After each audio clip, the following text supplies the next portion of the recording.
Hey guys, what is going on? This is ProTank1447, also known as TheMoovinMiltank. I have uploaded here twice before, so you should recognize my voice, even though everyone says it's boring, so you know what, just fuck off. So I have a OU match against TylerAlman. He's a very good battler. He's very good at predicting switches, and yeah, let's just get right into it. I'm going to lead with a Choice Scarf Jirachi. He's going to lead with his Ferrothorn. I know he's going to expect the fire move right off the bat, so I'm going to go for a U-turn. And that pretty much tells him I have a fire move because he doesn't see Life Orb, he doesn't see lefties. He's probably thinking, since I have U-turn, that I am a Choice Scarf variant, which I am, so I do get Switch Initiative on him. I'm going to go into Tentacruel, not really thinking of Thunderbolt. I knew he might have had it, but if he did, I knew I could take it relatively well if he wasn't Specs, and that does kind of a lot of damage, so that really got me thinking it was Choice Specs, but later in the match, it kind of disclaims itself, so I'm going to go for the Scald on him just to get some damage. I get the burn, which is going to be helpful because since he doesn't have Life Orb, I can't really Life Orb stall this Gengar. So I'm going to have to force to burn stalling him now, which is very helpful. So I'm going to set Toxic Spikes on the switch. Very bad play. I should have just went for the Scald. But he goes into his Ferrothorn. And now I'm just going to go, because the only reason he's going into Ferrothorn now is to get his rocks up. So I'm going to go into my Ferrothorn to hopefully get my rocks up too. Because he does not have a Spinner or an Espeon or, what's it called, Xatu. So he's going to switch into his Nidoking, predicting my rocks, and he wants to get rid of the Toxic Spikes as well. So I do set up my rocks on the switch. I really thought he would expect the Tentacruel switch and go for the Earth Power, so I went into my Latios, predicting the Earth Power, but he makes a fantastic play and goes for the Ice Beam, predicting my Latios to come in. So that was I don't even know how he predicted that, but that was a fantastic play on his part. And that my only poke that I could really have to take out this Nidoking, decently is my Latios. So I'm going to have to go into my Jirachi, go for the Ice Punch. I could have gone for the Iron Head and hope for the flinch, but I thought he might switch into Ferrothorn because he might possibly be Scarfed. So he's going to go for the Fire Blast, confirming he's not Scarfed. That'll easily take me out. He probably should have went for the Earth Power, but Fire Blast still is going to do the job anyway. And I got him down to a low enough health where I can go in with my Lucario, go for the Extreme Speed here, and that should take down the Nidoking because of the health he's at, and that takes him down. And Nidoking could have been a huge threat, but it just took him down with Luke. So yeah, this is Swords Dancing Lucario as he goes into his Zapdos. I can't touch him because I'm not running Ice Punch. I'm running Crunch for Ghost types, but I'm going to be forced to switch here because I don't want to get Heat Waved or whatever he wants to do. So I'm going to go into Reuniclus, who can sponge any hit basically, and he goes for Discharge, telling me he's probably bulky just because why not Thunderbolt on an offensive type, but he's probably going to want the better chance of paralysis, so he's running the bulky spread of Zapdos. So that Discharge does quite a bit actually, so I'm guessing he has kind of some special attack investment, but on this Discharge he's going to get a crit. And I went for Psychic because I knew I could take 2 more Discharge and then I could recover it off. But unfortunately he did get that crit, so I'm just going to stay in his fodder here as he makes kind of an over prediction and goes for the Roar, expecting me to switch. But I do get that recover up, which is going to be very nice later in the game. So I get up my recover, I'm like at a quarter or 3/4 health, and he's going to roar me out, go into my Tentacruel. I don't have anything that wants to take a discharge. Well, even the pokes that I want to take a discharge, they might get parahaxed, and that's going to be awful for me. So I'm just going to stay in, go for my Ice Beam, hope it'll take it out, but I kind of know it won't, just because Tentacruel's not a very good attacker, or a special attacker in that matter, and Zapdos is very bulky, so I'm going to go for the Ice Beam.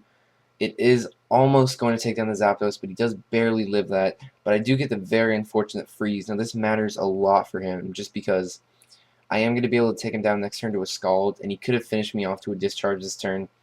He said he does run Heat Wave, and he could have thought out right here with the Heat Wave and hit me, but he thought it was much more, it was probably the better play just to go for the Discharge. Hope he got the first turn thaw, because Heat Wave automatically thaws you out, but honestly it wouldn't have done anything to my Tentacruel anyway. So he's going to now switch into his Gengar, and this is where I thought he was Scarfed, because he's going to make a misplay and go for the Shadow Ball. Again, I stayed in his fodder with my Tentacruel, but the Shadow Ball doesn't even kill my Tentacruel, so that I'm like, this thing can't be Specs, because I know he likes to run Specs Gengar, and I know he hates Scarf Gengar, but I don't see any other item, so maybe he might be Sashed. I don't really know, but I do live the Shadow Ball, and now he's going to go into Meds, and he plays the Salamence very well, in my opinion. TylerAlman is a very good battler, so He's gonna get the Intimidate. Alright, I'm like, alright, he might be mixed, but then I see the Dragon Claw, and I remembered he really likes to run Dragon Dance Salamence. So I'm like, okay, he's DD, so I don't really have to worry about a fire move. So I'm going to go into my Ferrothorn, expecting the switch, and I do get it, which tells me he probably doesn't have a fire move, but he bluffs it very well in the end, as you will see. So he's going to make a switch, go into his Porygon 2, because he can take my hits very well, trace the Iron Barbs, and get some residual damage on me. And I did go straight for the Gyro Ball, because I wanted to scout if he was mixed. And him switching out there, sorry about the pop-up, but him switching out there kind of, I thought, would trigger that. I don't know how to word this, but I thought he would definitely stay in if he was mixed and go for the Fire Blast, but since he switched out, it really got me thinking he was DD, so this whole match I'm going to play that Salamence like he's DD. So it's kind of like a stall war here. I'm basically just going to Leech Seed this Porygon 2, and then consider to continue to Power Whip him, as he's just going to keep Ice Beaming for damage. I probably could have sped this up a bit, but I kind of wanted to explain my thought process a bit more. That's pretty much what I want to do with my narration, so I think what I'm trying to do is get him down low enough to a point where he doesn't really want to go for a discharge predicting a switch. I want him to go for a recover so I can get a free switch into my Lucario. I mean, I know he might still keep going for the Ice Beam, but I don't want him to predict the switch. So right here, I'm going to guess he's going to go for the recover, so I'm actually going to go into my Reuniclus. I probably would have been the better play going into Lucario, but I think I could have set up better with my Reuniclus is what I thought, considering that I thought his Salamence was a DD set, so kind of a lot to explain, but I think I'm doing an okay job at it. If not, just watch the battle, you'll see, but he's going to switch, fearing the Focus Blast or just me to set up. He goes into Ferrothorn. I really don't know why. The only reason I think he is going to go into Ferrothorn is as Death Fodder, because that's all it can do, because Reuniclus is almost a perfect counter to, it is a perfect counter to Ferrothorn, because he can't get hit with Gyro Balls very hard. Power Whip it won't do shit, because of max defense, max HP. I can hit him with that Focus Blast. And, I'm not going to set up. It's just, I don't know why. I really could have set up right there.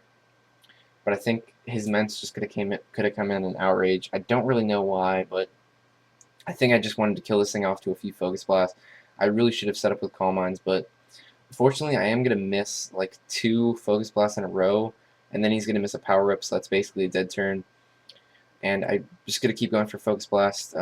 Again, I really should have set up right there. It really would have been helpful. I couldn't have swept him. Maybe I could have swept him. You never know. But I just choose to finish off the Ferrothorn. And now he's going to switch into his Porygon 2. I don't really know why. I can't think of any reason why I would switch into it. But I guess I'm going to switch out too. Go into my Lucario just because I smell a sweep, kind of, sort of, not really, but he's going to recover. I guess just he wants to get his Porygon 2 at full health, and he felt like this is a perfect opportunity to get it to full health.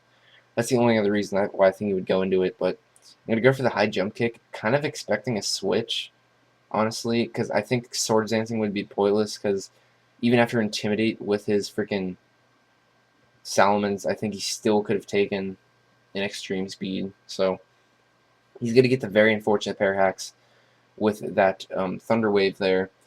And I'm just going to outspeed, go for the Extreme Speed, kill him off. And now he's going to go into his Ments. And like I said, he plays his Salamence very well in this match. So he's going to get the -1 from the Intimidate. I'm just going to want to get as much damage as I possibly can.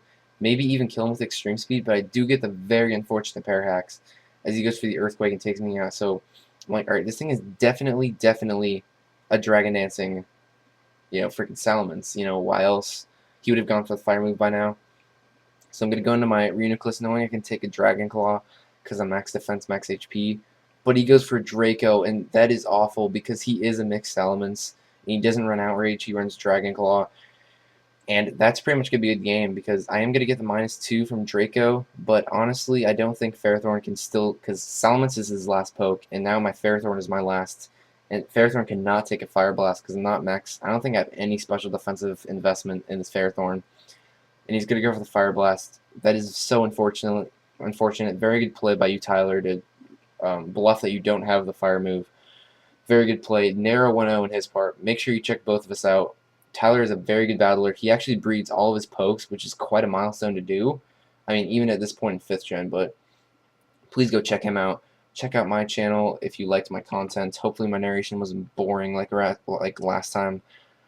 So yeah, that's it. Rate, comment, sub, and later, guys.